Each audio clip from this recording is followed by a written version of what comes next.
right on the corner. It is now 6 o'clock. We will call this meeting to order.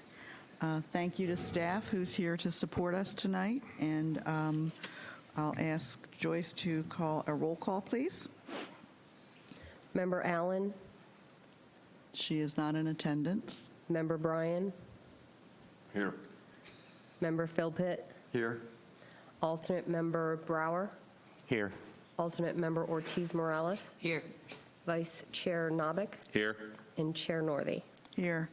And I will, before we begin, well, let's do the pledge to the flag, and then we'll.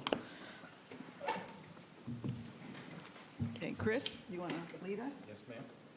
I pledge allegiance to the flag of the United States of America and to the republic for which it stands, one nation, under God, indivisible, with liberty and justice for all. Madam Attorney, I'm going to ask you specifically, I would assume that we will go alphabetical on alternates when a member is not here. So this would be the first time Mr. Brower will sit in as a member. Would that be the way That's that? fine. Okay. Yeah. And as I said, I think the last time, we're trying to do as much of this by consensus. There will be times when we have to take a vote, but for voting purposes, Mr. Brower, you will be, unless Ms. Allen comes in late, you will be a voting member if we take any votes tonight. But as always, we encourage dialogue from our alternates as well. Your comments and conversation are as important as the regular ones. Thank you. So, okay, so we'll do approval of the minutes. Do I have a motion for the, have you all read the minutes? They looked okay to me. Yeah. So is there a motion to approve? Albert, I think I heard you say you would approve the minutes, correct? And Mr. Philpott, you, okay, all those in favor? Aye. Aye. Any opposed? Great. So we'll move right along to public, just citizens' comments for any items, and I don't see any citizens out here. So we'll pass that, and we'll go to the business. We're going to discuss tonight City Charter Section 5, which is a fairly significant part of the charter. I don't know that we'll be able to finish all of this tonight. We'll go to 8 o'clock, and we won't. And I would recommend that we not extend, that we do 2 hours and come back in another for the next meeting if we don't get this completed. As has been our previous practice, we'll try to do this by consensus or just discussion. This is a working group, and if we need to give, if there's things that we want to add or take away or new items, then certainly we'll ask Marcia to, we'll ask our attorney to take those back and bring them back at the next meeting. Because I know she has to do some wordsmithing, because that's not our job. You know, it'll be the attorneys. So beginning with Section 5, and Section 5 is City Commission. Oh, and I want to disclose for the record that I reached out to each member of the commission as the chair of this group and offered to meet with them if they had any issues, specific concerns on either this section or any other section of the charter. I met with 3 of them. I spoke with 2 others, and 2 did not return telephone calls. That's okay. Everybody does their own thing. I have not had an opportunity to write up those remarks. I will share them with this group, and it's appropriate for charter. I will let you know. But I think most of what I heard from the members from the commission were operational issues that perhaps we can, when we get through all of this, have a discussion on some recommendations on that we want to forward to the mayor and the commission, if that is a desire of this group. I will specifically make sure you all know what my conversations were. I'm not going to identify who said what, because I'm just not going to do that. So, but a lot of what I heard was operational in nature and not specific to things that you would put in the charter. So with that in mind, we'll start with, I'm just going to go through these as they are identified in the charter. And if you have something that you want to talk about on a specific item, this is your opportunity. So the first thing is composition. It talks about it being a 7-member city commission. It consists of a mayor and 6 commissioners, each elected from and representing a district in which she or he resides, with the mayor elected from and representing the city at large. Are there any changes, recommendations, any discussion on the composition on item paragraph 1 on that item? Are you including paragraph 1 and 2 or just 1? If you think it's relevant to paragraph 1, raise it. Well, they kind of work together. Yeah, I mean, they do. They're going to have meaning together. Yeah. For We're a Albert, can large you put city your name now. into the record, please, just for the, We're a large city now, and when this was originally drawn up with the 6 districts, it was more, I think, get people to become commissioners and get involved with the city. I think as large of a city as we are now, I think we need to look at maybe or discuss even changing the districts, maybe from 6 districts to 4 districts, and then having 2 at large with the mayor at large. okay. Is that something that, Is that something that you all want to talk about? Is there, Chris, I see you, I'm sorry, Chris, first. Mr. Brower, and then Mr. Novick. I agree completely, and also, you're familiar with the Osteen area, getting ready to be developed. They do not have a district seat out there, although it falls in this strange category where they're City of Deltona, but the only representative they have is Volusia County representative. Well, actually, depending sure on if what it's the part right of form. Osteen, they're not in the city. There is a JPA between the city and the county that discusses development standards and that area and areas of development, but they are governed by the county. There is a city commissioner, and I'm not familiar with which one goes out to 6. I know it's 6, but who's 6? Is that Dana? No. No. Guy that replaced me. Can't think of his name. Salsa. Oh. Thank you. Okay. Again, mental block. Okay. So that would go out into that area, but I understand, when you have at-large members, they then have some responsibility of covering. They would have 3 voices instead of 1 under Albert's proposal. So, but right now they would have to be. Osteen would have to be annexed in to actually have a vote. yeah. So this would probably not be the right forum for that then. No, there would be something separate. Okay. So, Mr. Novick. I want to first point out that this section 5 is very intertwined. Each section is very intertwined, and though we may have a discussion about one particular area, as we move through it, it will have an effect on the area previously discussed. Yeah. We may settle on something with this section A, 1, and 2, and when we get to another part of this, it would negate our conversation here, depending on what we do. I agree with the idea of making first of all, the districts are divided up by the census. The first year that I came into office, we redistrict and reestablished the district boundaries because there was a census that was done. And so they try in the census and balance the number of people to keep them fairly equal in each of the districts. But my recommendation for this section 1 and 2 is to remove the 6th seat and redistrict that you'd have to completely redistrict the city to balance it out. And that 6th person, if you will, that 6th seat on the commission, become an at-large seat. And that at-large seat then would take effect at the end of the term of the 6th district commissioner, so he doesn't get shorted on his seat.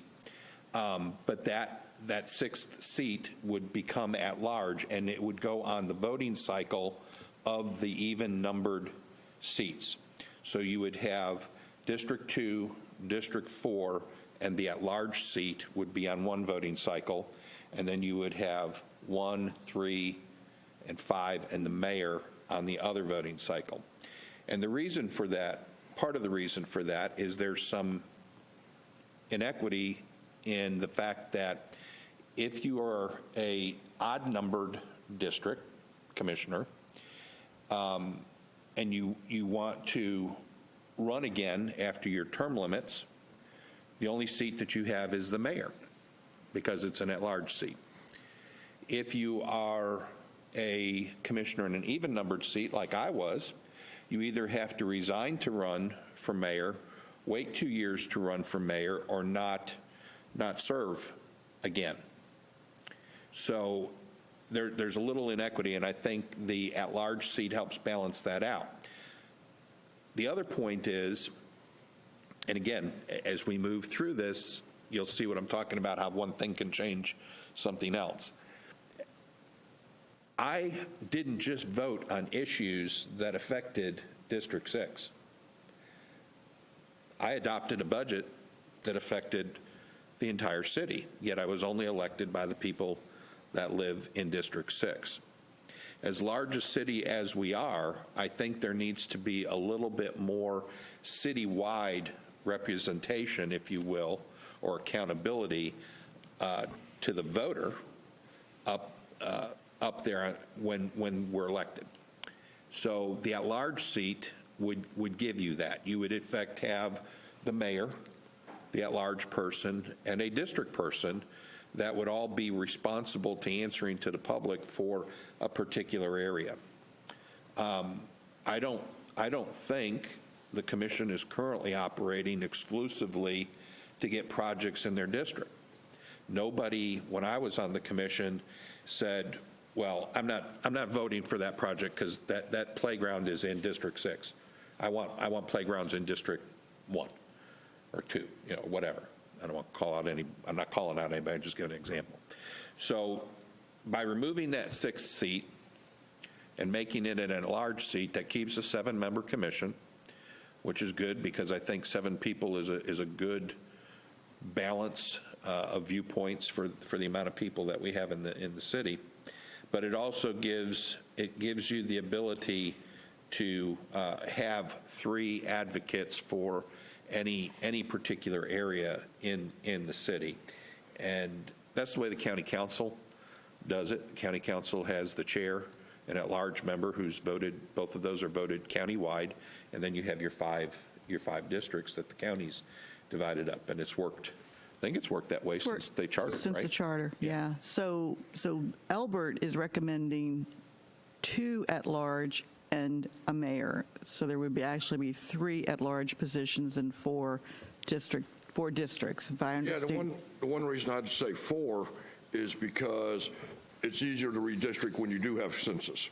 And once you decide to change this, no matter what, you're going to have to re-vote for everybody. Because once you redistrict, you have to re-vote for everybody. It doesn't matter whether it's odd years, even years, or otherwise. So in 2024, once this is voted on, if the voters approve it, you're going to have to redistrict, and then actually everybody on that seat up there will be re-voted for. And I want to clarify that because I thought that as well, but I have since been told that is not the case, that they, unlike the county council, because the county council does that. That's what I thought. Yes, but unlike the county council, the city commission does not have to run. And I looked here in the charter, and it doesn't say anything in the charter about that happening. So, Madam Attorney, can you speak to that? I don't know. Okay. I mean, I'd have to look into what the requirements are. It was my and whether it understanding affects- that, John, Mr. Peters, do you have any comment on that? Because it's my understanding that you do not go back out, like next year, every member except the chair of the county council will be up for re-election. Correct. Because they have redistrict seats. That is not the case up here. I was told that is not the case. It hasn't been. Okay. It hasn't been. When they like I said, when I first ran that first year, they redistrict, and it just stayed on the same regular cycle of evens Yeah, and odds. that's at what I that had point. heard, yeah. The only time that there was any staggering of anything was at the very beginning in order to create that separation. It was the first time you elected. They also had to redo it when Mulder was mayor, because he stayed 5 years for something, I can't remember what the reason was now, but there was some kind of reset or whatever of the districts or something, and he stayed that 5th year, and then the next year, John Madrick was re-elected. So I don't know exactly Yeah, what that was. I don't know Joyce what has that got an history input. is. We went from odd year elections to even year elections, which added a year Okay. to some of the time. Oh, And that was okay. that was a cost-saving thing Because you could- we weren't paying for Right. the general, Yeah, okay. That's what it was. All right. That's why they clarifies that. elected to Thank you, do that. Joyce. Thank you for that. Madam Chair, if I can Mr. Peters? put in one bit of information. When we had Lisa Lewis here for a workshop on the redistricting process, one of the elements that we were discussing was, when you redo the district boundaries, how does that process work? And what we discussed that night, because the charter is silent on how that is handled, that's something you all can change. But because the charter is silent on how that process works, we would need to do an ordinance to spell out how the elections and all that would be done. So, one of the things you all need to decide is if that's something worthy of putting in the charter, or do we do it by ordinance as a separate element? Well, I would think that piece that you're talking about, when you run the election, would be by ordinance. The discussion or a decision, a recommendation to change to a different, from 6 to either 4 or 5, would be charter. That would be? Charter. Yeah, okay. So, welcome, Ms. Allen. So, with that in mind, I'm opening the floor for other discussion. Do we want to move on something like that? Is there, other thoughts about it? Let me ask this. What do we think is the advantage right now of having 6 districts?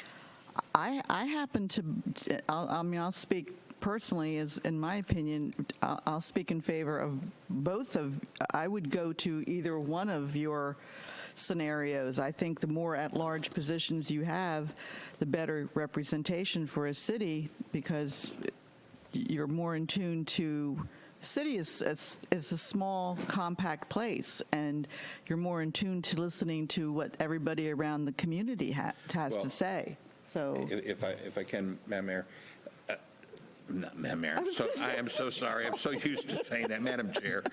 Bad old habits die hard. Yeah. As we move through this again, further on in here, I did have another comment, but it's pertinent to this, Okay. pertinent to this discussion. that's time. I believe it, and correct me if I'm wrong, if anybody knows, but I believe it's Port Orange.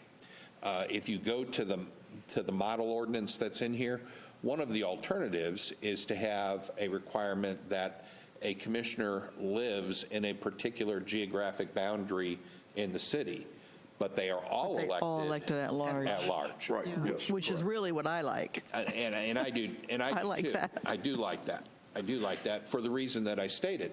I vote on a budget for the Yeah. city, not just for District 6. Yeah. So I should be, you don't live in my district, so you have no ability, if you like me or don't like me, to vote me in or vote me out. And I don't necessarily agree with that. Yeah, DeBerry runs at large too. I don't know if they think have Port to be Orange does. specific in their district, but I do know they run all of their seats at large. I didn't know that about Port Orange, but for I me, think they do. I'm not 100%. I like that. I like the idea of all at-large elections as opposed to specific districts. So, I would be most in favor of that. I would be most in favor of keeping all 6 of the districts and the mayor as they are, and then just have them all being at large. Because then That would everybody's be accountable to every citizen in Yeah. the city. So let me see if I can gather in what you're saying here. You're saying that, let's say, Anita, because she's in District 2, she could run at large, but she has to live in District 2. Yes. yeah. Yes. and you were in District 6, you would run still at large, but you were in District 6, Right. you have to live in You District 6. live in And the District reason, and the 6, yeah. reason for that is, and I asked around a little bit, the reason for that is you could have a particularly affluent section of the city, okay? And those people have money to spend on an election, and maybe they all go to the same church. Yep, And so you could get, say, a large subdivision right. that everybody that gets elected is from that subdivision, and then they only want to spend money on repaving the roads in that Which has part of the happened in city. Orange City. Yes. Right. So that's what that guards against. You have the Yeah. residency requirement of each of the 6 districts, the mayor still being able to be anywhere in the city, and then everybody is elected at large. And you could do that. I would suggest that you still stagger those terms, because it would be detrimental to the city to take all of the institutional knowledge off of the commission at one time. You'd still go with the 3-4 Yeah. split with the evens and the odds on As the long as voting you have a cycle. 4-year term, that's Yeah. doable. Yeah. Yeah, so, So stay with the 6 districts, just make them all Make 'em at large and have large. each commissioner from one district or from one district Right. or another, and that's the way you run. Yeah, the only could go with difference that. is you would basically be elected by the entire city. That would be the only change. so Mr. Philpott, we have not heard from you. Do you have some thoughts on this? Well, I think the 7-member is important, and how we get there, all of the options that have been thrown out on the table, I think are workable to do that, and I think they've all got good justification for doing it. But I think the last one that we were just discussing, where all of them are selected at large, is the best of the multiple. Okay. Ms. Allen? I kind of came in on the tail end, but I'm thinking you guys are talking about the commissioners and how they being The elected. composition. Right. Oh, geez. The at-large, I have to kind of think about that, you know? I was kind of thinking about it before I came, to be honest, you know, when I was reading through, because I was thinking about the mayor, and her position is at-large. And I was, you know, thinking about the area that we're in, and she got, you know, put in as mayor, and, you know, we have the different commissioners. So I'm still trying to see, should we take it out of the community? Because if you do at-large, you take them out of their district, you know. I think the thing about Deltona, it has like a small town feel, and like, for instance, David is my commissioner, right? And I feel comfortable calling him David. You know, like, he volunteers in the community. You know, he does stuff, and you see him. Well, he would still be required to live in that district. I understand what you guys were saying. It's just, I know for me, I would have to think about something like that. Okay. He would still be District 6 commissioner. Right. He Oh, would yeah, just I be know. elected at large Yeah. by the whole city. Yeah. Right, I understand. Ms. Ortiz, do you have some thoughts on this as a, I like the latest one, the at-large. everybody at large? Yes.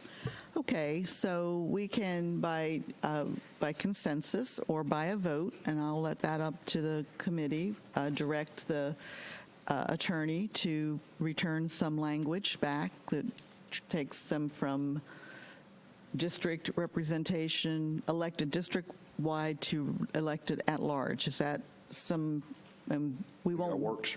Okay, and of course, we have to see the language before we would take a final action on it, but is that clear? Yes. Okay. No, I'm good. Okay. All right. Got through that. Okay. So qualifications for office. Is there anything in qualifications for office that stood out to you as changing or being added to? You have a flag up. Oh, I'm sorry. Oh, you're all right. Here again, because when we started out, we were 60,000 people. And I think the way this is written was encouraged to get people to run for commissioners and mayor and so forth and so on. And number 2, it states at least 100 signatures. I'm sorry, in District 2, I have 18,000 people in my district, or, between 15 and 18,000 probably in my district. 100 people is all I got to do is get signatures to Used to be run for office. 25, I think, Yeah, wasn't it? originally it was 25. Yeah. Well, you have, Madam Attorney, is there any election law that dictates how many petition signatures? Or is that strictly set by the charter? Charter, okay. Okay, I didn't know if there was any minimum based on population. I mean, unless there's some kind of conflict, but I mean, that's the whole point of the city's charter. So you would want to see It go up. a higher number? Yes. How much? That would be a good question, because I did calculations, here again, by the population, estimated population of my district, because that's what I'm familiar with, and to get to a decent number, it was very low percentage. So I would stay with a number, not a percentage. And I just think 100 is a little low when you consider there's at least 15,000 people per district right now. Well, there's not that many registered voters. It's closer to 9,000 or 10,000 registered voters 60, in each of the districts. Yeah, about 61, 62,000. So you would expect them to continue to pay a qualifying fee, and I'm trying to... That's set by statute, by state statute. Okay, so... That's 3%. You do either or. Either or. It's either or. You either pay the fee. That's the way it is with the Right. county. Yeah. Now, do you know, Yeah. I know you know this. Yeah. What is the number for I think County it's Council around District 5? 1,500, Yeah, but that's because it's a big, right. Well, 100,000 people, just about Again, it 100,000 is- people. So, it is an exercise. Correct. It is a part of the process. But 100, and I speak from experience, 100 is just as easy as 1,000 to get them. Trust me. It's very easy. I've worked on county council campaigns, sheriff campaigns, and so forth. It's very, I ran a number of campaigns, and I did it both ways. I'm happy, I'm okay with 100, getting 100 electors within the district, but I'm just one person here, so I'll open it up to... But you're saying 1,000 is just as easy to get as 100? yeah, and. That's a lot, though, for a city election. It is, and I'm just speaking yeah. metaphorically Okay. to do that. I'm not suggesting that we go to 1,000. I'm saying it's, you have some people that have the ability to raise enough money in the campaign that they don't even That they bother with can- the they don't signatures. They bother just with write the the check signatures. and pay the 3%. Can I ask, Elbert, are you looking for both or either or on your recommendation? Well, you can't do anything about the 3%. Okay. Yeah. That's set by statute. Okay. So the only thing you can really change is the amount of signatures they are required to get So- if they go that route. Madam Chair, if I could, I was just talking to the city manager. If you're going to move to everybody at large, then they're running at large. They may live in a district, but they're running at Yeah, but large they would- across the city. Wouldn't they be So- required to get their electors in their district?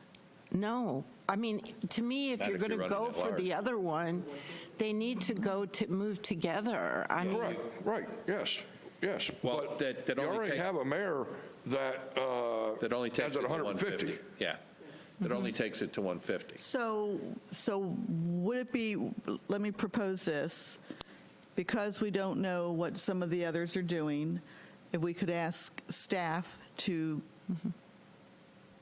poll the other 15 cities in the county, in Volusia County.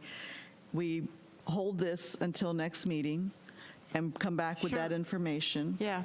to see if. My suggestion would be only bring back the data from the ones that are elected at large, the city, the whole city. No, at that's large. what I was going to look at, was if you're going, you've already said you want language on everybody running at large, and it seems to be you're all okay to, you're just looking for the language you like, then it would only make sense that you would be looking at others that are running at large and what kind of,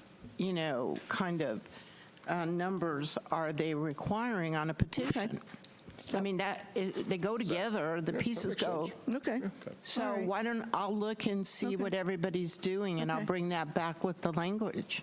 Okay. That work? That works. Can Does we that work make for our everybody? own rules to say that the electors have to come from your district, even though you're an at-large candidate? But that doesn't make We sense. get to make the rules, right? Yes, you can. I'm just saying, it doesn't go with what you guys already asked for language on. Yeah, that, I mean, yeah, if you that would could, make, yeah. that would make sense to do It that. wouldn't? Marcia, when you're doing that research, could you ask that question? If they have to get their signatures within their district, even if they are running at large, or whether they can? Well, yeah, I'm going to look at their charters. Yeah, right. And if it's not clear, we'll go there. But it Okay. only, it's like when I was looking at a couple of charters that were raised at the last meeting when, there was a question that can you do a whole complete new charter and everything, and that one place that John found where they did it, that was an example of a charter that hadn't been changed in 100 years. But anyway, all their people ran at large. Okay. And so, I mean, I've seen, as I'm looking, there seems Okay. to be quite a few of them, and they're a pretty small place, and I think they've been a pretty small place for like 100 years. This situation is different because you've gone from a small place to a much larger place, but you've also gone, because I've had 2 tours of duty here at the city, and sometimes in the past it seemed that there was this perception that the city was like a homeowners association. And that's very different than being a city. And so I think that's what I'm hearing is, there are things that you all are going to look at and perhaps want to change because this is a city that has real city issues and problems. And, it has to be looked at that way. Okay. Because, that's some of the problems we're having because they weren't dealt with in the past, and now they do have to be dealt with. So is everybody comfortable with Marcia bringing back some information next meeting, and we'll just Well, not the only thing table I this, think I but would we'll- add to it is just to make sure to look and see if there's a difference between what the mayor has to, because we're showing, It should be the same I if mean, it's at if large. it's going to be all the same, then, that's fine. Okay, all right. And Madam Mayor, the one thing to remember, traditionally this language was, She's not the mayor. They're trying to make you mayor. They're trying to put you in there, ain't they? no, I was just going to say, traditionally this language about having petition versus paying, it's a fairness thing because some people can't afford Right. to pay. And that's a really good point, Mr. And, Peters. We want to make sure it's, you don't want to make the signature part so onerous that it kind of negates the purpose of allowing a petition, which is not to make it a financial burden. yeah, clearly, I preferred to write a check than I did to go. It was easier, but that's a very good point. So, okay, so we will defer that and come back to that one. And then under Section B, Paragraph 4 and Paragraph 5, is there anything on those that would be changed? It says 6 months prior to qualifying date. And length of term is already set at 4 years, so I don't think that changes. Shall maintain residency within the boundaries of their district, and we would want them to run, they would be in the district but run at large, so I don't think that changes. I have, I'm sorry, Mr. Novick. thank you, Madam Chair. If I can for a moment, if we can go back and look at Section A, Paragraph 1, the I believe it's the last sentence, for the purpose of proper interpretation of this chapter, unless the context otherwise requires the term commissioner shall be construed to include the mayor. So wherever the term commissioner is used in the charter, it's referring to all 7 of them, unless specifically called out. Now we will move over to item number 4 under B. And in the second paragraph, this is just cleanup language. There's no change here. It's redundant. If the residence of a commissioner, that's how it should read, is deemed uninhabitable through an act of God or some other means, the commissioner may temporarily reside outside the district for not more than 1 year. You don't need the wording of the mayor in there. It's cleanup language. I don't know how much y'all want to worry about that, but the only way to change that and clean it up is through referendum. I just want to point that out. I understand what you're saying. For Joe Sixpack, who's reading the charter, though, I don't know that they would make that connection from there or from. If you're already changing parts of Section 5, I mean, just cleaning up that language isn't that big of a deal. I mean, yeah, I just would take the mayor out because, as you said, up on number A1, it basically tells you when you're talking about the commission, you're talking about the mayor as well, because they're equal members as far as voting. I just don't know how that, and again, this is going to have to defer to Ms. Lewis and to the attorney. I don't know if we can clean that language up within this vote without running into a problem with the number of words that are required for the ballot issue. And the number of items we want to put on the ballot. Yes, it's going to come down to, whether you pursue changing the whole charter or how many ballot questions you think you put forward. If you would do too many, then, that usually people won't read that many. Well, again, my question to you would be, can we incorporate that change into a ballot question when we're talking about doing this redistricting? And what I would say is, if you look at, changing, this section, I would only deal with the specific parts of,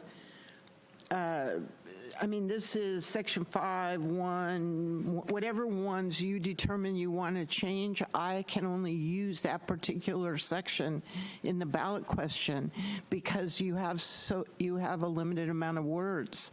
So you can't, we can't just take, say, Section 5 and just present our, we'd have to do it ballot question by ballot question. So it would be my recommendation that cleanup language, I guess two things. One, can we do a ballot question that says cleanup language? Yes. There are ballot questions like that. Okay. So we can put this in a column. So you want to put this on the shelf and come back to it? Yeah. So what you're saying is you can't do a whole amendment for Section 5? Yes. But, you can have a limited amount of words you can use in title and the description of what you're asking, and that's controlled by statute. And the other thing you don't want to do, Albert, is you don't want to have part of it be something that passes and another part of it that wouldn't pass. And yeah, but you have a 75-word description, though. It's not very much when you start counting words. A lawyer's going to write this. During Lisa Lewis's presentation, the title is 15 words, and the description is 150 words. Oh, is that what 150 words? So your title, for instance, could be modification to Section 5, City Commission composition, and then you take your 150 words and try to describe the changes. We'll leave that to the attorney to see how that can come back. Thank you. I think we should make you the chair emeritus. I would see if we could just do a cleanup language amendment. Well, it depends on what we see throughout the rest of it. But we can revisit it. Yeah. Well, I'm going to mark as you go through potential cleanup and potential, right now I only have language requested on one and research on one, Yeah. and then I'm going to have potential cleanup. And then Okay. as you guys keep going, you'll get a better understanding of how much is on your list. Yeah, that works. And, yeah. That's perfect, thank you. Ms. Allen? Madam Chair, I wanted to also request if we can get the advantage and the disadvantage of the at-large versus district voting. Well, I think we, by consensus, said that's where we want to move to. Like, for instance, eventually we'll have some people asking us questions, and that's going to be one of the questions, because that's one of the questions I have, like, what's the advantage or the disadvantage of doing that, of making it at large versus the way we have it now? Well, I think that would be part of, we had the discussion that it means that they represent all areas of the city as opposed to just their one district where they live. That would be the major reason that you would do it. I don't know, other than us doing our own individual research, for the advantages or disadvantages. Okay, I was hoping maybe, we could get the city to do it for us, somebody? To kinda see what- I don't think that, Madam Chair, I don't It's think not- that's the city's position. it's I think not- no, that's that's our our duty up here. position, yeah. I think that's our Okay. position Yeah, to yeah. Well, I decide didn't what the know, pros, I think, which one they can research and what they can't, Well, they So can I'm write just asking. language, well, that's an opinion, but yeah, on What's things, the opinion, the whether it's at-large? pro or con. whether it's pro or con. Oh, Yeah. Yea or nay. That would be what we believe as a charter committee. Mr. Brower? I have just two things left on this particular section. One is the 6 months. I'm still getting lost on my way to the grocery store in 6 months. Seems to me like that's not very long to get an idea of what your city has in it. And then the 1 year to replace a house, I do title insurance for a living. Do everything from Miranda Homes, and it takes a lot longer than a year to replace a home. Those are my only two You mean things if on the this particular residents, are you section. talking about where it says if the residence becomes uninhabitable? 1 year, you're not giving that person much time to get a house replaced, especially the way things are these Well, except that if they, I see what you're saying. Yeah, that's a little limiting. You might want to, and then the 6 months, I just felt like that's not a very long time to get an idea of what Deltona is all about. Okay, so any thoughts on that from anybody? Yeah, a lot of the Mr. A lot of the Philbin? charters of other cities I was looking at had 1 year as 1 year? opposed to the 6 month, and I'm in agreement with you. I thought the 6 months was a Okay. tad short. yeah, I highlighted that on my paper, the Okay. 6 months. So you would recommend what, Ms. Allen? Longer. Longer? What, like, Yeah, what? than 6 months. I mean, when I read it, I said to myself, that's all you need? Yeah, okay. Just 6 months here, and then you could be mayor? I mean, wow. I thought that was kind of Actually, there's a U.S. senator that, we won't go there. Is there any comments from any other members of the committee on that? Is there some desire I to think, see that changed? As far as a 1 year to replace a house, maybe you could add the language, with consensus of the commission, could go for another 6 months to a year, however you want to do it. Some kind of extension language. But the way I look at it, if I remember right, if my house gets hit by lightning, or God forbid, that big old oak tree that's in front of my house falls on my house, my insurance company is going to allow me to rent until they can finish up my house. At least that's the way my insurance read. Now, I've been in my house with my same insurance company for 30 years. So, I mean, it's going to depend on 2 or 3 factors. One, the availability of product. One, the availability of housing in the area, because some years, everybody knows there's very few rentals out there. Some years there's 1 billion rentals out there because markets change.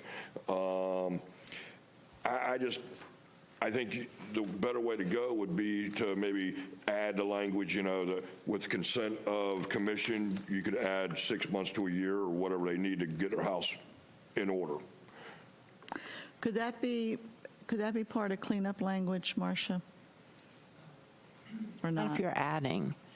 And, and the other thing is, I know you're just starting, but you have to think when you look at all the things that you may want to change, some of these things become pretty, Inconsequential. Yes. Yeah. And, I would even question whether you even needed that in there at the beginning. But when you write a charter for a new city, and I've done that, you have a whole list of different kinds of issues that you're trying to put in because you're trying to get the legislature to agree. You're looking at the charter from a different perspective, and now you're looking at this charter 25 years later, and what are the significant things you need to do to take this into the future? And so some of it is at work just leaving it there rather than spending a charter question, on doing something with it. Now, I'm not trying to tell any of you what to do. I just think you have to think. No, I'm just thinking about. You have to kind of have a big picture view, and then what you want to, do specifically. So how about we put those two questions out to the side, and after we go through everything, we'll come back and clean that up. I happen to be okay with 6 months because it's really the people that elect the person, and that candidate has to make their argument why they're just here 6 months, why they should be mayor. That's an argument that's part of the political process. So I'm okay with that, and I'm okay with a year. I really believe that they need to be living in their district or for the purposes of the mayor in the wherever he or she lives within the city. So, but we'll put that out there. I don't know who's taken that list, whether it's. Well, I think Joyce and I are both. Okay, great. All right. So moving along, I'm sorry, Mr. Philbin? Just another cleanup thing. In number 5, it references section 13, parens 3, and it's underlined in the copy that we got put on our desk tonight. It's not in the one in our books, but I couldn't find a 13. Oh. Parens 3. Okay, that's a good. There you go. So we'll look at that too, because I didn't try to find a 13.3. Well, it's totally irrelevant. So I wonder. I don't know. I don't know. But I don't know how it was removed. Well, there's a 13 transition. It was in transition, Marcia, and there's a 1 and 2, but there's no 3. Yeah. So I don't know.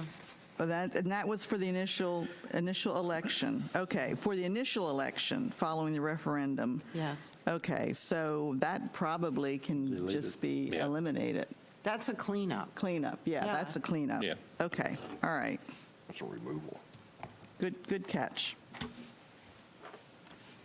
Okay.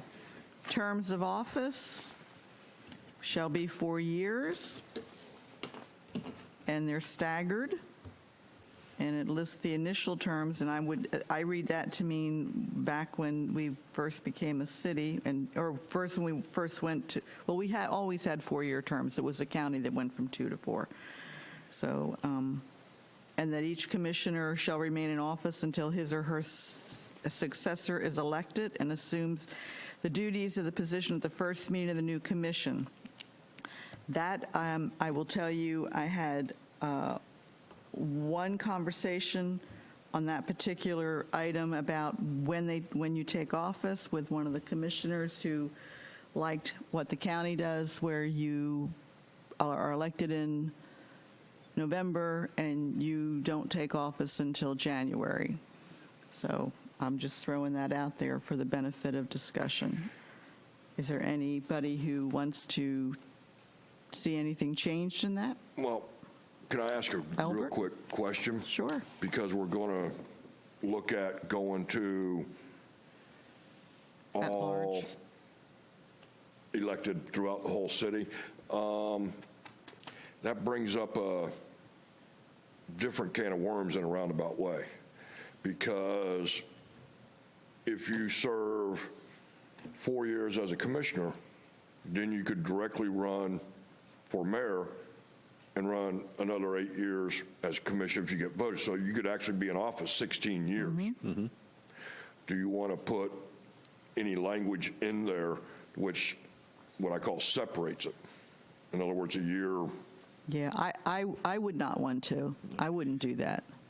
And No, I mean, I'm sorry, Mr. Novick. I'm trying. I'm just speaking out of turn. I would propose this. I would propose that you remove the term limits. This isn't the United States Senate where there's all this money flowing in and corruption that term limits are designed to remove. What you have here is you have a city commission, and I'll speak for myself.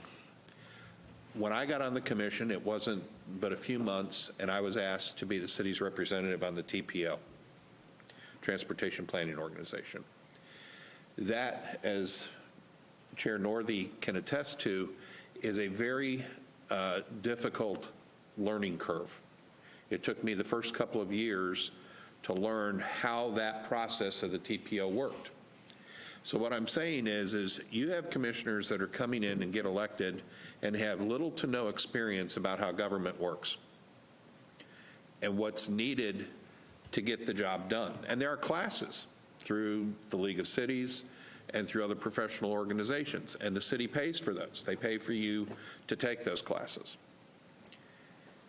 And once you invest in something, you should get a return from that. So by the time you get a brand new green commissioner up to speed on what it takes to do the job, they're term limited out. And is that really the voice of the people? If I'm doing a good job as a commissioner, the people should be able to reelect me. I shouldn't be held back from being reelected because the charter says there's an 8-year term limit. Now, an example is, I believe it's the city of DeLand does not have term limits. Term limits, right. Mayor Apgar has been reelected numerous times and is a leader not only in DeLand, the county seat, but he's a leader throughout all of Volusia County because of his experience and knowledge, and has been able to give guidance to new mayors in areas of things of such importance as water quality projects. We had a joint water quality project that was done between Deltona, Orange City, DeLand, DeBary, and Volusia County that was led by Mayor Apgar, and is a very successful project, and is the whole reason that you have Halifax Hospital in our city and Amazon, because I can tell you as the fire marshal, previous fire marshal, what was holding those major projects up was water. There wasn't available water until we entered into an interlocal agreement between all of those agencies. And that was through the efforts of Mayor Apgar's knowledge and experience that led that. So I'm just saying that term limits, I understand, is a very political issue, okay? I understand that. But this is government closest to the people, city government. This is not state government. This is not national government. There is value in institutional knowledge that gets thrown away because of these term limits rather than letting the people vote on who they really want to have in office or don't want to have in office. And that's what we're talking about, the people's vote. Madam Chair? Well, let's take this, there's two parts of the discussion then. One, the term limit issue, and two, when they take office. So let's take the one that when they take office first, because I said I would raise that. Are we comfortable with the language as is written now, or would you prefer to see language similar to what the county, how the county operates? Candidly, I like the fact that there's time in between for training, but I don't know that it is necessary to change that. My only question, like I say, is if you're having everybody voted in at large, and I understand what Mr. Nobich is saying about term limits, but if you go directly from one seat here to the center seat, and then, let's say, back to the other side, and then back to the center seat, you could effectively run for office for 56 years, 100 years, depending on how old you want to be when you're still sitting up there. I mean, and I get it. I do, as far as certain things. There's some of us that think that Mr. Mazurek held us back commercially, and that's why we don't have a lot of the commercial that we have, and yet a bulk of the city voted for him. And I just wonder how wise it is to allow you to go from one seat to another seat. So You could actually move. I'm going to speak directly to that because on the county council, that's exactly, I served 20 years on county council. I understand. And it was because I went from one seat to the at-large seat and then back to the district seat. And I'd like to think that my tenure of 20 years was successful and appropriate for the community. But you're talking about an at-large seat and then a district seat. Right, You're not talking about filling what I call the big chair. right. I mean, granted, it's still just a vote. But that is the situation today. Well, right. This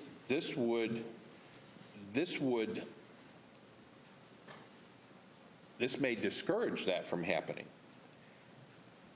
Because maybe, and I'll speak for myself. If I want to get back into the city, I have to run for mayor. No. Yeah, I have to run for mayor. If I want to do it in 2024, if I want to do it as soon as I can, I have to run for mayor. So you can't set out a term? I You would sat have, out one election. I know. I can't run for District 6 again until District 6 comes up in 4 years. Oh, right, yes, okay, I see what you're Okay, I saying, see right, what you're yes. saying. So what we You're right. have right now is you do have the situation where it encourages you to run from District 6 to the mayor's seat. I would have preferred just to stay in District 6, which by removing the term limits, that allows that to happen. So again, this is, like I said when I started, Madam Chair, this is a very controversial topic. We could sit here tonight and never come to a conclusion about it. I would propose that our duty is to put it forth to the commission and encourage them to put it to the voters, because that's really who should make that decision. I think it's that important of a topic that it really needs to That rather than it come from this group as a charter amendment, if this go as a recommendation to the commission for them to put it out as a charter amendment, is that what I hear? Well, everything we give to the commission is a everything, yeah, recommendation. Right, but there's They could say we're not going to do differences. anything, or we're going to do our own thing. Which is what I wanted to clarify, because at the county, it goes directly, it does not go to the council for approval or disapproval. They can only put it on, they have to vote to put it on the ballot. As I understand here, Marcia, that they get to choose what they're going to They put can out. cherry pick, right? Yeah, that's what I thought. yeah. They can throw it all out and do their own thing, or they can take everything, So Or they can cherry pick or they individual can cherry pieces, pick what right? they want, yeah. I'm going to start over here. Mr. Brower, any thoughts about term limits or no term limits?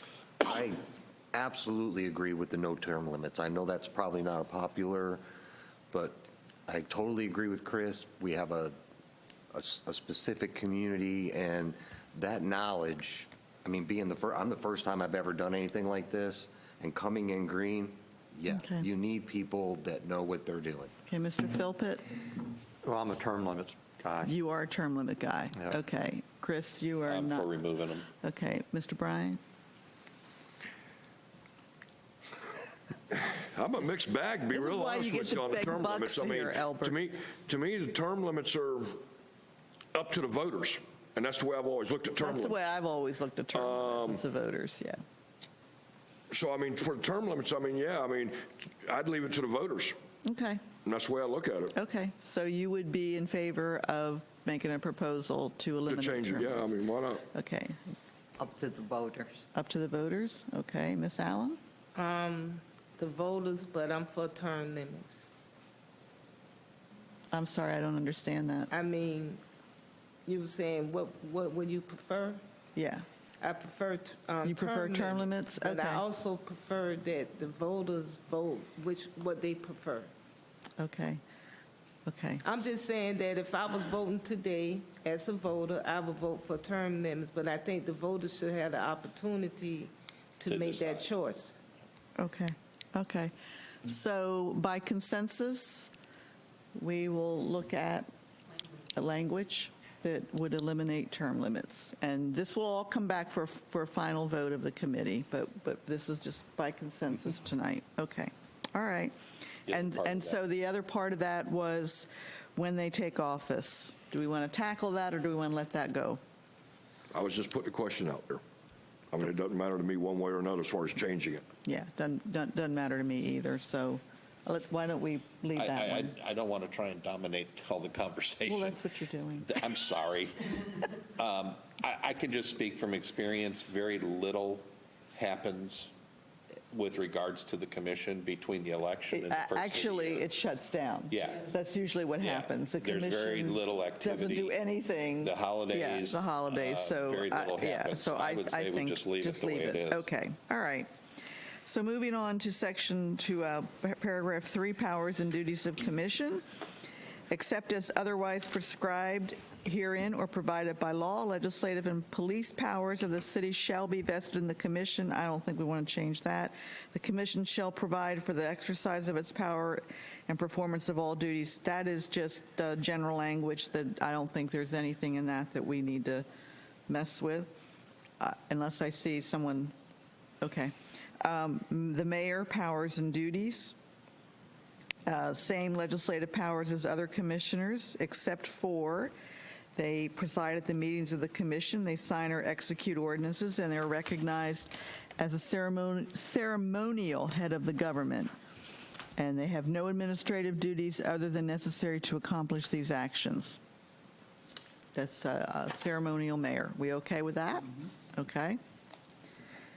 Vice mayor, election and duties. There will be a vice mayor that is elected annually, and that takes place at the first meeting after the general election, which I'm assuming that would be the same as when It they. is. Okay. Okay. Duties: the vice mayor shall have the same legislative powers and duties as any other commissioner, except it becomes acting mayor.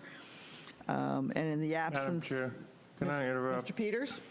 If you go back to the vice mayor election, paragraph A has a bit of a conflict. The first sentence says it will be done annually. The second part says it would be after general election, or general elections are every 2 years. What I have seen in other communities is they have it after a general election, which means you would have a vice mayor every 2 years, or you can just leave it with every year with a date certain, like, January 1, or the first meeting in after January. January 1. Because if you want to change out your vice mayor every year, that would be the way to do And it. that's what they That's what we do. currently do now, right? It's every Right. year. Yes. You have the election, and then the next meeting, they announce the mayor. But in the off year from an election, you have an. Every year, It's every year. every year. It's every year at the same So time. Mr. Peters is correct, that language is in conflict then. Would you agree with that, Madam Attorney? I think the language that we have is a holdover from the time in which Mayor Mulder was here, and they changed the Okay. election cycle I would disagree to with be in even years. And so I think what you want to do is either remove the sentence that refers to after the general election and have it be annual, because that's what we've been doing, is an annual vote. So that would be But we just need to cleanup spell out language. when that would occur. That would be And that cleanup may be the language? first meeting in Vice mayor elected November annually by the after an election, if one Period. occurred. Just delete the next sentence. Just delete the next sentence? there shall be a vice mayor elected annually by the commission from among the commission. So let me ask a question on that then. If you do it after each election, general election, it's going to be every 2 years Well, that's- rather than once that's a what year we're like we do saying. it now. Again, it's a legal question for the attorney here because there's a period there. But it does read, such election shall take place at the first meeting after the general election, and you only have a general election every 2 years. Okay, I understand that, yeah. So there is a conflict there. That's it's a specific conflict. Yeah, so, What we've traditionally been doing each year is it's done at the same time annually. And that's at what meeting, Joyce? It's usually the second meeting in November. The second meeting in November. So that would be the cleanup language then, Yeah. to change it to can we be add that to cleanup the second language? meeting in November. That's what historically has been done. Okay. One half dozen another, as far Yes. as, when you do it. Yeah, which is what they're operating under now. Yeah. We don't want to change That's that. what historically has Yeah. been done. Okay. Okay, You just need to take out general election and put in a specific meeting, cleanup language, okay, right? Don, that's Yep.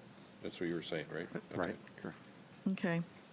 So moving to compensation and expenses, Did we have anything? I didn't hear anything on duties, because the Okay. duties is just Okay. a repeat of what the mayor is, pretty much. No, nothing to clean up in No, there? I don't think there's anything to clean Okay. up there. They receive annual compensation equivalent to average annual salary of the mayor and the commission in cities within Volusia County. Said compensation shall not include benefits except medical benefits under the city's group health insurance plan, the premium cost of which will be paid fully by the members of the commission who elect coverage. Such compensation shall be identified as a line item within the annual budget and shall be automatically adjusted every 2 years, coincident with adoption of the annual budget. So I heard some comments about compensation that members of the current commission have commented on the insurance coverage, the cost of the insurance coverage, and also their compensation, how that is determined. So is there any thoughts on any cleanup language, or not cleanup language, but any changes to that language that you want Actually, I to? have a question. Sure. Mr. Dovich made, because he was a commissioner. What this is saying is that as a commissioner, you have to opt in to our city insurance or opt out of You it? have the option, That's what I'm saying, you yes. have the option to elect to go into the city's group plan at your own expense. cost, yeah. That's what I'm saying, yes. Yeah. Yes, You have the option of opting in or opting out of it, at your expense. yes. So let me tell you, at the county, that is paid for as a benefit to the commission, to the council member. If they want to extend it to family members, they pay that difference. But they are considered an employee of the county, and therefore they get the same benefit that employees get, and that would be, County gets a living wage, though, too. yeah. Yeah. Well, I think there would be some that would say that probably not, but We don't, up here, they don't get a living, quote-unquote, they living don't. wage. No. In fact, I had one commissioner tell me that that she ends up paying more. Well, I can definitely attest to that. So, I can definitely attest. And I don't know how you were with your insurance, but I've understood that the money they make sitting up there doesn't even pay for the insurance if they opt in. It that's what does I've not. heard, yeah. If I can speak, I'll tell you. The premium is $2,000 a month currently. That's what I pay to cover myself and my wife, because I'm under COBRA right now, because I had, when I joined the city commission, I opted to go back on the group plan at my own expense, and the city took my commission salary every month and applied that to the cost, and then I wrote a check For the balance. to cover the difference. That's what I've heard Then several when I do. left the commission in November, I elected to take the COBRA for 18 months, and I pay the full $2,000 a month is what it currently is to cover myself and my wife out of my own pocket. The commissioners are currently the only members of the city that don't have the ability to continue to stay in the city's insurance plan once they leave. So when an employee leaves, firefighter who's under contract and under statute has the ability to, as long as they don't stop taking the city's insurance for any period of time, they have the ability to continue it indefinitely, at their own expense. And then the other city employees have that same ability to do that now as well.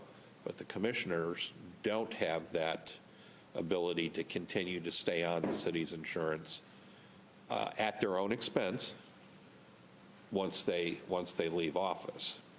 I don't necessarily agree with providing the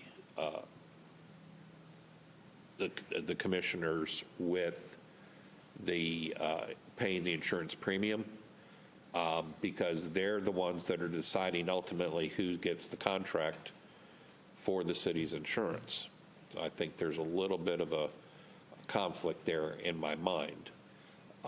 What I do think is that the salary that the commissioners are being paid should be increased to be at least 50% of what the county council gets. We are the largest city in Volusia County. For a commissioner to be paid $11,000 a year, I think in some cases may have an effect on the folks that apply to run as a commissioner. So would you be amenable to for the staff to do a survey of salaries around the county and coming back to this? Because I hear what you're saying, and I don't disagree with you. I think there's a lot to be said about a more robust salary that maybe would draw some people in who would be interested in it because it paid a little more. Well, and here's, and again, I hate to dominate this conversation, but there's a lot that you should be doing, and I stress the word should be doing as a commissioner. There is a lot of activity that some commissioners participate Yeah, that 6-7 days a week. Yes, that was a comment that was made by several in my comments. Now, Yes. you will have a commissioner, probably, that will just come every Monday night to a city commission meeting. Four nights a month, and that's it. We have commissioners, when I was on the commission, and we have commissioners now that don't meet with the city manager. They don't participate on any committees. They don't go to any trainings. I can tell you, I'm not blowing my horn, I feel I was a successful and good commissioner because I put in about 30 hours a week to this part-time job. Now, that was a variety of things. That was conversations with the attorney. It was conversations with the city manager. It was going to a TPO meeting. It was going to an MPO meeting in Orlando. It was going to a League of Cities training. It was going to an Orange City City Council meeting. It was going to a Daytona Beach meeting. It was going to a county council meeting. That's what you have to do to be a successful commissioner, to represent your constituents, I think, effectively. And when you look at, if you're in it for the money, you're in it for the wrong reason, okay? But you ought to be able to cover your expenses. But you should be able to cover your expenses. Now, the city does reimburse for things, okay? I'm not going to say there's not reimbursement. Oh, see, we didn't. Okay, there is reimbursement. If I travel from here to a meeting in Ormond Beach, I would put in for mileage for that, and I would get that mileage, okay? I chose to I didn't want to carry 2 phones, so I got a stipend for my phone, okay? But there's no there is no compensation for the guy that calls you up at 5:30 in the morning screaming at you that water is pouring in his front door because the storm water is backed up in front of his house.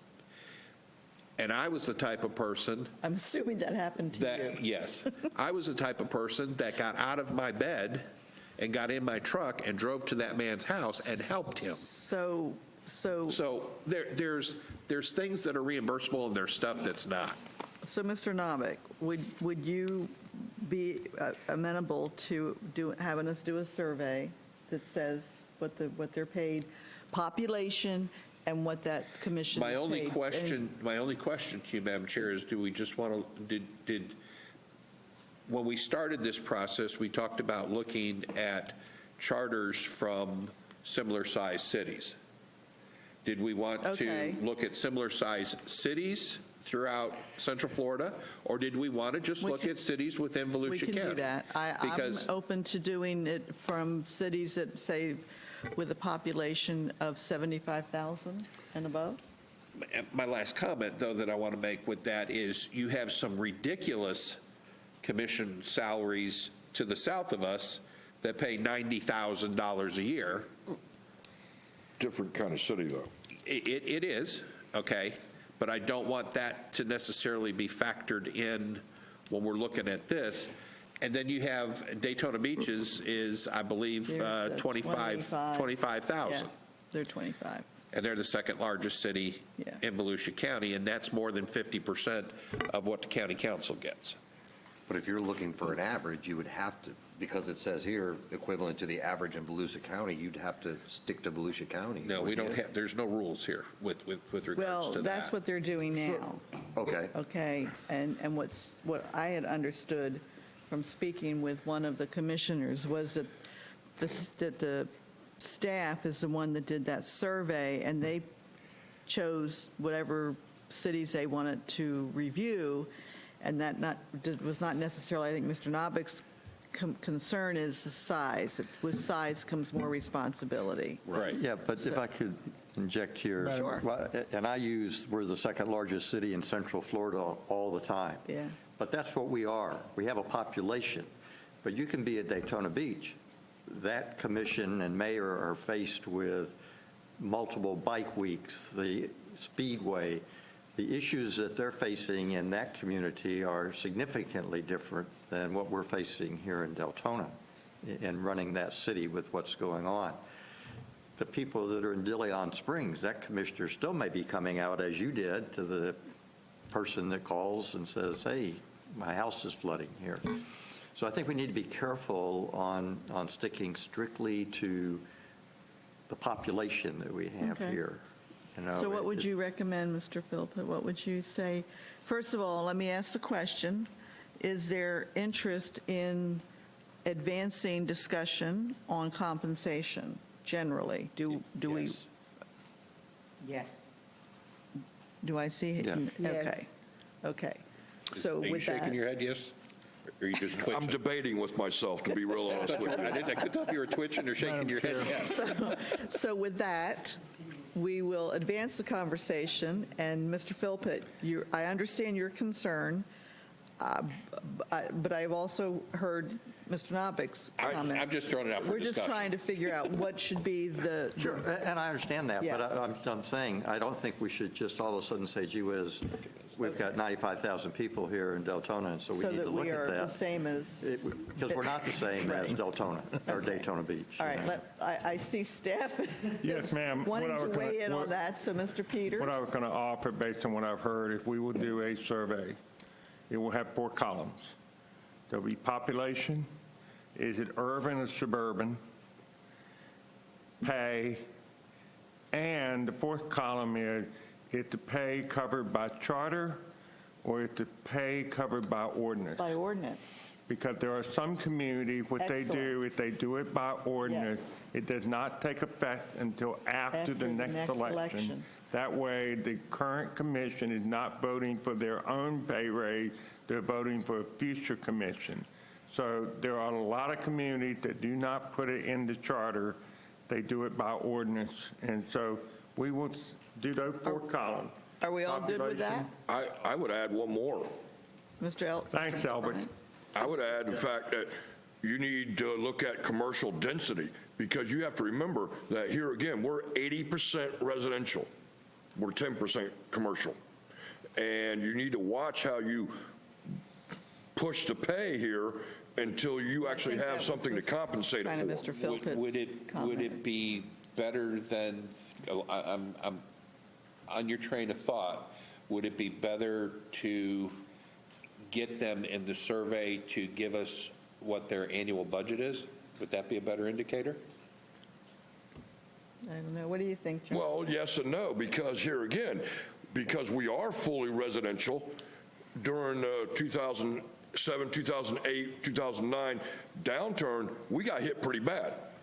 And as far as taxes, housing tax is concerned, and it's taken us a long time to recover. But in the same Tax thought, value, I said the city's budget. What it, because. well, but because think his- about it. Your city budget is based on the money you have available. So if you have a commercial base, like Daytona Beach did, they got hit really hard during the pandemic. The city of Deltona didn't, because we have a residential base. Our residential base kept our tax base basically the same, where Daytona Beach. That's not a true statement. That's not true all the way, but Daytona Beach took a huge commercial tax cut because their land property commercially and stuff went down because they lost business and lost people. But wouldn't what Mr. Peters is recommending, to say suburban or urban, would that not give us some idea? I mean, I don't That want goes to to. what Don was saying, too. How many cities do you know are 80% residential? I don't know what Palm Coast is. I mean, Palm Coast is probably close. Well, I would just simply say this, suburban and urban. Urban is Orlando, Altamont Springs, Daytona Beach, the areas that have more commercial base to it. Suburban is more what I call bedroom communities, such as a Winter Springs and a Coe, Deltona, and communities like that. One I'm going to have trouble with would be the land. I probably would put them more in an urban category because they do have a centralized downtown. So why don't we let Mr. Peters do that and bring that back to us? And that will give us. For sake of discussion tonight, I would agree with that, but I don't agree with With what? some of the Mr. Peters said that he's going to make it, he doesn't know how to place the land. Well, that right there tells me we're relying on his interpretation of that. I'm not for that. We There don't is have to accept it. No, I'm saying there is a definition, and we are considered urban by definition by our planning and zoning people. By the TPO, yeah. Yeah, we're considered, and But I don't think anybody sitting here would suggest Now, that we are when you said budget, an urban. are you considering just the general fund budget or overall I'm saying budget? what the city's overall budget is. If you look at what the city's overall budget is, it's what it takes to provide the city services to the community. When you're talking about Daytona Beach, as Don said, they've got Bike Week, they've got those events. Well, that's included in their budget. And that extends beyond their budget, because when those things roll into town, county resources kick in, as well as the city of Deltona's resources Right, correct. kick in, because we go to Daytona Beach and assist them when those things happen. So I think the overall budget, if you don't want to just go by population, I think the overall budget speaks to what these Okay. people's duties are. So can we add budget to that column, Mr. But Peters? Would you- overall budget figure. We can, my question is, are you talking general fund? Or are you talking total Overall, budget? all the budget, the total annual budget for the city, because, and you got to include the water department, because the bigger cities, the urban type cities have their own water Well, departments. now, I would tell, those are usually enterprise funds. So I would be. It's still part of what still part of what these people are governing. When we're talking about what they're going to get paid, they sit in as judge and jury over both of those funds, do they not? Yeah, but Up to a certain extent, yes. I'm just thinking as far as how. They have voting capabilities to change those funds. Yeah. I'll put it that way. Okay, all right. Are they all enterprise funds? I don't know the answer to that. Yeah, okay. Well, actually, you got a good point, because look at our center, which should be actually an enterprise fund, and it's not. Because here again, it brings in money, Yeah, no matter how you look at it. Yeah, it could be. That's a conversation for another I day. understand that, but, so if you look at enterprise I'll- funds, I I'll mean, bow to whatever the right. the But it's not rest that is. hard to find communities, just, I do work all over the state, title insurance. There are communities exactly like ours, Port Malabar, Port St. John, Port St. Lucie. Okay. They're exactly like our community, large residential communities, very little commercial, all built generally the same way. When GDC was doing St. all of Lucie. these giant subdivisions Yeah. back in the 50s, Yeah. there are other areas Okay. that are exactly like ours, and I could reel off 8 or 10 of them, top of my head, only because I work Yeah. all throughout the state, and Okay. I have that insight. But there are specific areas that you could target that are exactly like Deltona. And we you'll would get a just better have to idea. keep in mind the geographic location, because True. South Florida pays way more than we do. That's So, true. Okay, all right, okay. Have we beat that one up enough? Sorry. All right, let me ask some clarification and a concern. Deltona is known historically for having extremely low number of employees per capita. We run a very lean operation. So my concern is you may get a slanted view if you look at the budget, because budgetarily, we may have half the staff of the city of DeLand. And DeLand is half our population. So if you wanted to, I don't have a problem doing all the columns, and then we can sit down and look at them and compare. And then what I may do is he just indicated, is look at some other communities around the state that are similar and put them in a separate category so that we can kind of get, we're not going to get an exact answer. No. But what you may find is that, the magic number, is Commissioner Novick said, is 10,500, because based on these factors in similar communities. And that would be a recommendation you bring forward. Then the next question is, do you want, we'll tell you that 60% of the people do it by ordinance and 40% do it by charter. And then you all can make a determination Yeah. that you want to recommend to the commission that they take the pay out of the charter and do it by ordinance. I really think that's a key And you question. set the initial ordinance I think now. that's a key question. I would be adamantly opposed to any language that lets the commission set what their own salary is going to be. The voters will never, ever approve that. If the voters say, okay, we think there's value in this position and it should get this amount of money, I think that stands the best chance of I passing. think it's good information to have. I would ask that Mr. Peters put that in there, and then when it comes back to this group, we can decide then, Okay. okay? Yep. Okay. Good. And then on to expenses. May provide for reimbursement of actual expenses incurred by members while performing their official duties. Any heartburn or concerns, issues on that? I would just ask who determines? City manager. The city manager? There is an expense policy. There is, Yes. okay, Yes, so. there is an that's- expense policy. That's fine. I'm I assuming wouldn't there's put- still an expense policy, correct? Okay. Okay, I know there Okay. was in November. All right. Okay. All right. Vacancies, forfeiture of office, suspension, filling of vacancies. Has everybody had a chance to read that? Is there any changes that need to be made to that? I'm really sure if 7A 7A, okay. is in, if you look at 5B and then 7A, I mean, if a vice mayor's been elected by one of the commissioners to act as vice mayor, is he vacating his seat? No. No. See No. where I'm going with that, though? No? Okay. The vice mayor is a duty, Yeah. not a it's seat. Not an actual yeah, seat, so yeah, he's it's not- not a seat, okay, it's a okay. duty, yeah. Okay, I have a question for the attorney. okay, Mr. Novick? You gotta, I'm trying to, Oh, well, put you through your paces here. thank you. Okay, if you look at 7B2, is convicted of a felony or enters a plea of nolle contendere to a crime punishable as a felony, even if adjudication of guilt has been withheld, okay, then I'll take you to C.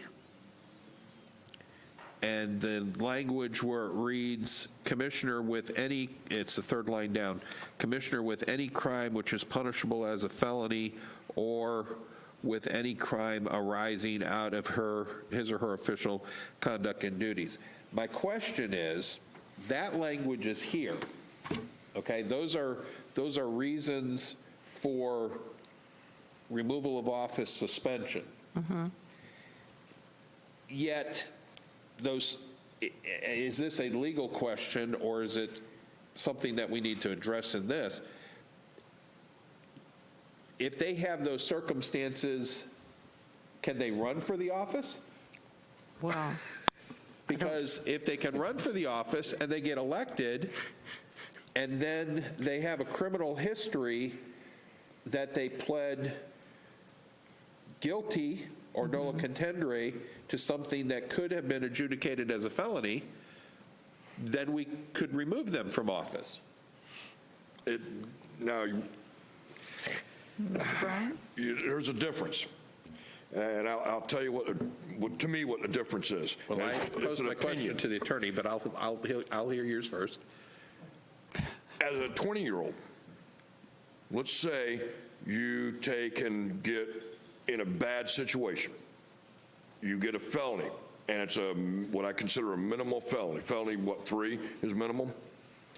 And it's under what I call duress circumstances. In other words, you're in the same car as the gentleman next to you that has 5 grams of coke with him. You get charged with a felony 3 because you're in the same car with him. Right. You didn't know that he was in the car with the coke. Right? Should you not be able to run for office because of something you did when you were 20 years old? I can't hold any state license with that felony. I can't be a firefighter. I can't be a cop. You I can can't vote, though, now. I can't be a realtor. I can vote now. Okay. But I can't hold any state license. I can't be a hairdresser. Not that there's anything wrong with But being my a question hairdresser. is, if you can vote, But Good cleanup. should you be able to run for office? I'm just asking. I understand. I'm asking the question. We have something in here that says we can remove you from office. Right. But the same doesn't appear to be So- on the front to qualify for office. I would ask, what is see your point. does state law speak to this at all? I've been doing this for 43 years, and I've never had to deal with either one of those provisions. Now, I'm not saying that it can't happen, but it's never, ever happened in my career. I And- would beg to argue with you on that, because I posed that question specifically. I know, but that was But in, that person didn't get elected. yes, that was a candidate. It's different with regard to. That's my question. that's Yeah. the That's my question, is we have language in here that says So- if you have these things in your So history. you're saying that they shouldn't do, I'm saying they shouldn't be able to To be run, and I'm- because once they get elected, we have the ability. but I'm them out. So under asking the qualifications for question, office. does the state Okay. does not speak to that? I Can I understand what you're interject saying. something here? Mr. Peters. Earlier in the charter, it said to run for office, you have to be a qualified elector. That means you have to be qualified to actually be able to vote. That's the only And maybe that's the qualification. answer. Okay? Well, So my then, question that would is, be- we come back to this language here, is, I see where you're going with it, but I think the qualified elector, and then you leave it up to the voters, and then we've never used this where we've removed anybody from office, have we? not yet, but Not yet. we're still babies. Well, Well, right, and some communities actually have had to remove Yeah. people because they've committed embezzlement and/or otherwise in their Yes. company, not related to the city, and they were charged with felonies, and then they were removed. I just always defer to the electorate. If the electorate elects somebody, then I think that they're seated at the dais, and then it becomes an issue for the commission. Well, then the interpretation then of this, maybe I'm not phrasing this right. Is this interpreted, this language, to mean only after they are elected? Only Correct. applies to That's after they are elected? my understanding. Yes. That's the way it Yeah. reads in most Yes, of the charters. that's how I view that, and that's why when it was a candidate, it was, we just didn't really have anything that applied to somebody running unless you wanted to basically challenge them as an elector, and that would have to go to the supervisor of elections. So is everybody okay with that only applying to people who have been elected, and we're not concerned about necessarily what the criminal history is? Because the reason I bring this up is exactly what Albert said. The law has changed since this charter was written. When this charter was written, if you were a convicted felon, you couldn't vote. Yeah, You were which not now an you can. electorate. Right? Okay? But I think Now- it's up to the electorate to make that decision. Well, I will say now, because the electors, the voters voted and say, as a felon, you can now vote. Right. So the electors, the voters said that you can now run for office as a felon. I think that's exactly what they said. Right, that's why Yeah. I'm agreeing, even though I didn't vote that way for it. Yeah. But what I'm saying is, the voters, That was the outcome. I'll say, Well, actually voted. You're giving them a lot of credit. I don't know that everybody necessarily thought that through to the You're point right, of I am being giving an them a lot of elected- credit. To being an elected official. Is that collateral damage? That's right. You're absolutely right. So do we Let's get back on point, and let me ask the other members that have been kind of quiet. Are you comfortable with Section 7 as is written? Do you want to address candidates as part of Section 7, that if they are felons? Will tell you, I'm okay with Section 7. I think that we are unnecessarily complicating it otherwise, but I'm just one vote. We'll start over on this side today. Mr. Elbert? I would say yes, and I'll tell you why I say yes. Yes, what? Because we just had one not too long ago, and the voters actually didn't vote for him. They voted for somebody else. So when you say yes, yes, I think that it needs to stay the way it is. okay. I don't want to open that kind of worm, Okay, so I want to keep it the way it is. okay. Ms. Allen? I said yes. Okay. Mr. Brower? I agree with Chris. I think it should be in there. Okay. Mr. I'm Philpott? okay with the way that it is. Chris would like to, and I'm okay with the way it is too, so Stays the way it is. I think we'll just move on. Okay, all right. Yeah, I do have a question, not Okay. as it pertains Philpott? to that. It really was. I don't want to touch it with I don't know exactly where this should come up and where it needs to be addressed, and I can't think of any other place, so, except this particular section on the role of the citizens, particularly as it applies to removing a member. Because it talks about forfeiture of office is by the commission acting as a body, suspension of office is by the commission acting as a body. If you look at Orange City and DeBerry's, they talk about recall as a Citizen recall. citizen recall that's in there, and I don't see that anywhere in what I've read to date. And I think that we're missing something, not giving the citizens an opportunity to. There is. Where? Did we miss something? Choice, isn't there? Yes, there is. Where? I'm looking. Okay. Because I know the county charter, it's 15% of the electorate in the There- district to put it back on the ballot, put them back on the ballot. Yeah. Are There we is a- skipping there 3, is a 4, and recall 5 of the process, I last thought. one? Yeah, I mean, Pardon me? I may Yeah, have read here, over. it's Where? number 9 in section 8. Section 8? Recall of a city commissioner. Okay, well, Any so, member of the city commission may be removed from office by the electors Whoops, I'm sorry. of the Where are city you reading? section. Oh, recall city commission. Yeah. Okay, so we'll Recall tackle that when we established by get to general that law. then. All right. Is that okay with you, Yes, Mr. that's Filton? fine. I Okay. just didn't, Okay. I overlooked I it. thought it was in there. You threw me a curveball. Yeah, I just me thought we too. were It's skipping like- something there for a minute. I was like, how did we miss that? Okay, so do we have anything else in, like on C, suspension from office, how they're suspended? I would just, when I read that, what struck me is I went to the city manager, the charter officers, rather, just charter officers, and that language is not in charter officers. So I think when we get to charter officers, I'd like to discuss that language and maybe being And you're added. still talking about number 2? I'm talking about number 7, paragraph C. Paragraph C. Yeah, suspension. Suspension from office. Okay, wait a minute. Let's back up here. Okay. We ended up talking about B, 1, 2. Did we ever say anything about 3, 4, and 5? Well, I thought we were discussing all of those as one, because that's,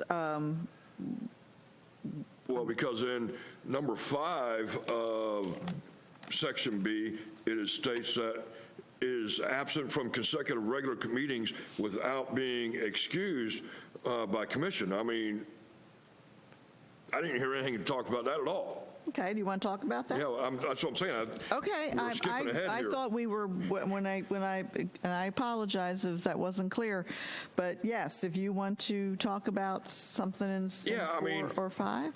Because it says consecutive meetings.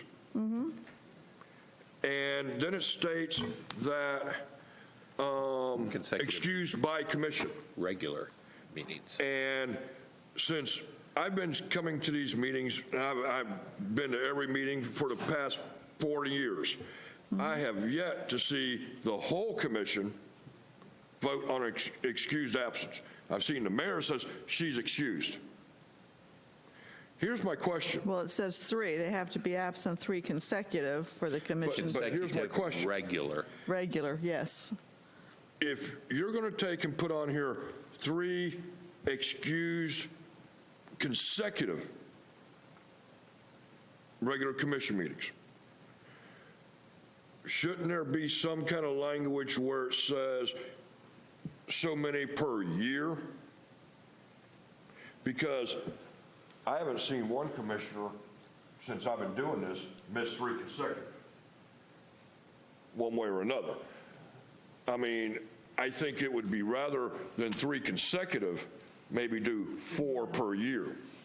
See, I would take the position that I wouldn't even say, I would strike that completely, because it's my position that the electorate makes that decision based on, I mean, I think you can get elected to office and, So what you're saying is you could miss You could- all of them in you- one you year could and never would show still up. be a mayor? yeah, yeah, and That then, doesn't make sense to me. well, it would be. Why would you run if you don't want to be sitting up on that dais? I'm not saying that's understand, ever I know, happened, but I believe that it is not up to the commission to make a decision on absences. I think that is not a decision made by the commission or the mayor personally, but, so, I don't know. Anybody else have I thoughts would on? say to you, though, it's written in the charter, so ultimately it is the voters that are approving. Yes, in this charter, Not but I'm you. saying for me personally, I don't think that it's up to, that's not anything that when I served on county, that the council ever engaged in. They just, the person didn't show up, then it was announced by the chair that they weren't there, and they could either give an explanation or not, but we had no requirements of attendance. There was no requirement for attendance. Mr. Novick. When you talk about that the commission has never taken a vote with regards to that the mayor typically excuses the absence. Excuses is probably the wrong word, and I asked for clarification on this when I was the vice mayor, because I had occasion to chair a couple of meetings, and I needed to know what we were doing. And basically, it was an acknowledgement of the absence. They just weren't a no-show. Right. There was a medical emergency with a family member, or whatever, and that was shared generally with the city manager, who would tell the mayor, hey, Commissioner A called in, they had to take their significant other to the hospital, or they got a sick kid, or they're stuck in traffic on I-4 and they can't get here from work. We did have, I believe, one vote one time with regards to a commissioner who was habitually not attending meetings. However, the word regular is what came into play, and that goes back to we're only required to have one meeting a month. Required, correct. So it ended up, it didn't apply because they had missed 3 months worth of meetings. It was just because we met every week, they missed 3 of those in a row. Well, that took the word regular out. That's my question, because if you're putting it as regular meetings, then the workshops don't count. Correct. Right. Any of the quote-unquote special called meetings don't count. Correct. So what you're actually looking at is not consecutive, because, and I hate to say it this way, that's 3 months. Or it could be 2 months. I mean, agree with you very much so, especially when we're asking for I would an say increase in 3 pay. to 4 meetings annually. I just don't think that a commission should have, with the exception of the why are issue we paying? above, that commissions should never weigh in on other commissioners. It is always up to the voters, in my opinion. The voters know who shows up and who doesn't, and they can, obviously, we can do a recall. What I think we might encourage the commission as a recommendation with this to do is to adopt this through policies and procedures. I do agree with what you're saying, that it becomes very difficult to get a commissioner to police other commissioners because they Yeah. don't want it to happen to them. Yeah. So basically, they're going to excuse the absence. It's an Yeah. exercise in futility Yeah. to do that. It's better to do other things, I think, through possibly policy that says, if you're going to be a commissioner, you should attend so many trainings per year, either through an accredited college or through the League of Cities or some other organization. Do those kinds of things to coach them to success rather than to try and punish them for not coming to meetings. And Mr. Peters, let me ask you, are there requirements now that commissioners, like ethics training and? Well, that's state law, yeah. I think we still have some policies that direct us what we're supposed to be doing as far as training go, right? Yes, your training within the policies, how Okay. long you should have, what's recommended, as well as the absences in our commission policies, guidelines, rules, and regulations. Okay. Which has been adopted by the commission, who would be the ones granting the dispensation in this case anyway. Okay, so let's try to get some closure on this. Is there, Albert, do you want to? But I agree with you. Do you want to continue, or do you want to withdraw, or what's the No, will of? I was curious because it's consecutive. Yeah, And a consecutive, as he says, can be up to 3 months. yeah. Because you're only required to have one meeting a month. Yeah. So it just kind of struck me as odd that if you're going to have something like that in the charter, why don't you make it annually rather than consecutive? Because then that's more realistic. You're not I would putting, take it out of the charter personally. That would be my. but then you're not holding anybody accountable because. Voters hold them accountable. As a former elected official, I'm not going to tell my colleagues what is acceptable to me as attendance requirements. I'm just not going to do it. They stand before the voters, and they get judged by the voters. So that's just where, well, my. But that's only every 4 years. So if they don't show up for 4 years, you're okay with that? They can do recall. Well, it's like Chris said, too. You get somebody up there that sits up there for 4 years and doesn't do anything. So, I mean, where do you weigh, okay, vacancy versus sitting up there and not doing anything? you know. That's where So you might as recall- well go to the next where the step and go, recall okay, comes well, in. not only vacancies, but we're going to have a minimum standard of what you need to do, you know, so you don't want to do that. Well, and So I go would tell with you it's that like, take there, it out. that in my conversations with some of the commission, there is some interest in setting standards of what the Really? expectations of, what the expectations for commissioners are, yeah. They Now, don't have anything like that now? I didn't see that as a charter issue, No, but no. that would be one of the things that when and at the end of this, I'll give you all that information. But that came up, you know, the role of a commissioner and how they operate. And, I see.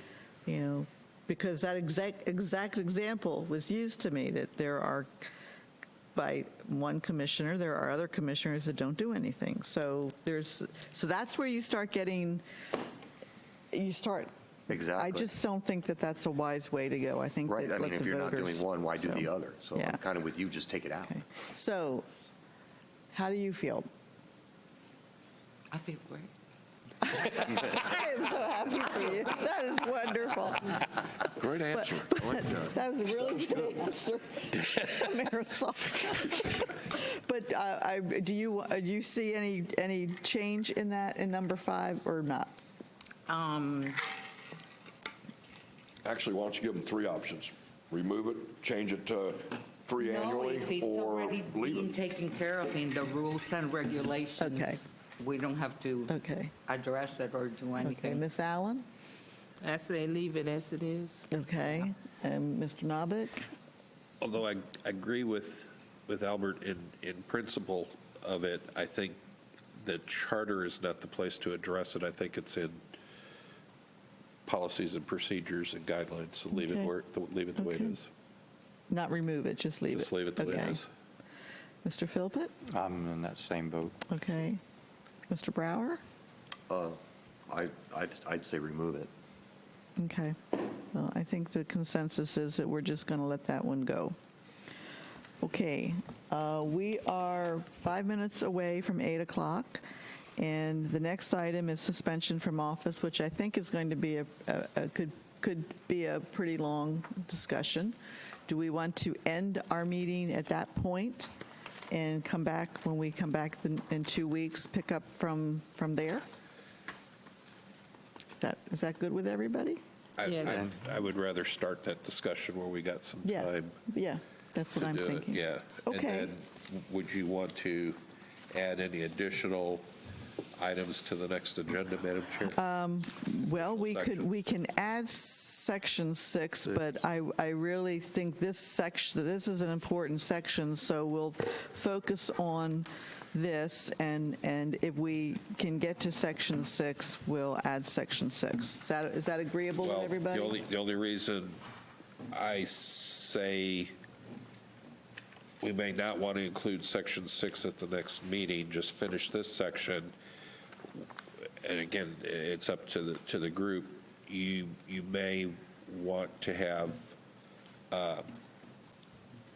staff give staff some direction ahead of Then time. perhaps I misunderstood you. I thought you wanted to add beyond. Well, I 'cause- was asking. Oh, I okay. didn't know what I'm you very felt comfortable with just finishing section 5. at the next meeting. Yeah. And then if we get out Yeah, early, we get then out early. Okay, I'm good right. with that. Okay. I'm good. All right. Okay. Okay. With that, we will go to city manager comments. Mr. Manager, anything you'd like to add? And I'll give the same option to the attorney.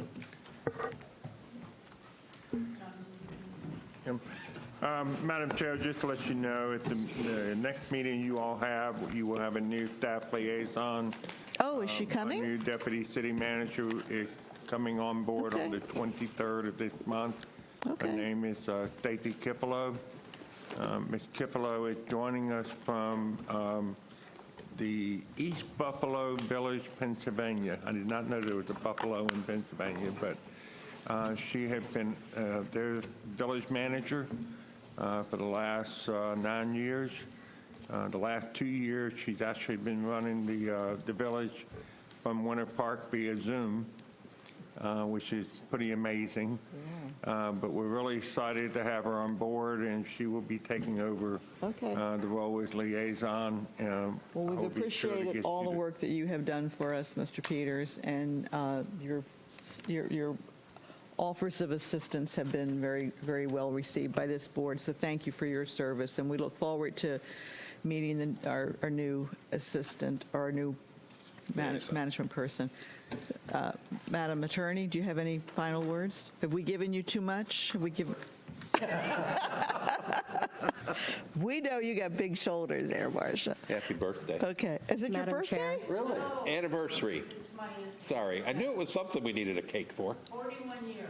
Oh, wow. Congratulations. Happy anniversary. Wow. Oh, my goodness. Yes, let's get out of here so you can go home and celebrate. Madam Chair, I got one thing to add.